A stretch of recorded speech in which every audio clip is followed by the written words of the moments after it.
A group of Bolivians patiently queue in the bitter cold to get a bed in a temporary housing shelter at the main bus terminal in La Paz. Most nights, hundreds of elderly people and young mothers with children come here after a day working or begging on the streets.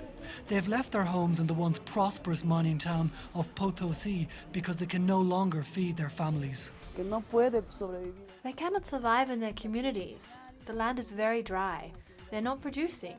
They have to find economic opportunities so they can come to the city. According to the UN report, between 2015 and 2016, the number of poor people living in the region increased significantly for the first time in decades. The result is increased poverty levels, forcing many poor people from their rural homes in search of work elsewhere. Many end up in shelters like this one because they have nowhere else to go.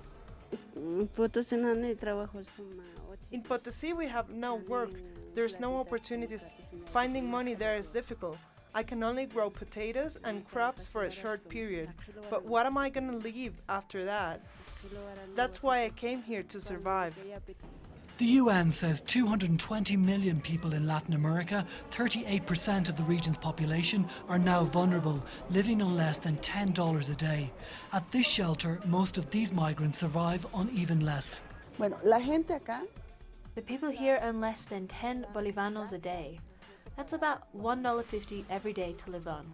Despite a strong Bolivian economy, many people say they've been left behind and the economic slowdown in South America is having an impact. Poverty is very high here. There is no work, there is no demand or commerce. Now the mining has reduced. We are out in the streets. The UN says that because Latin America has many unqualified workers, taxes often hit the poorest the hardest.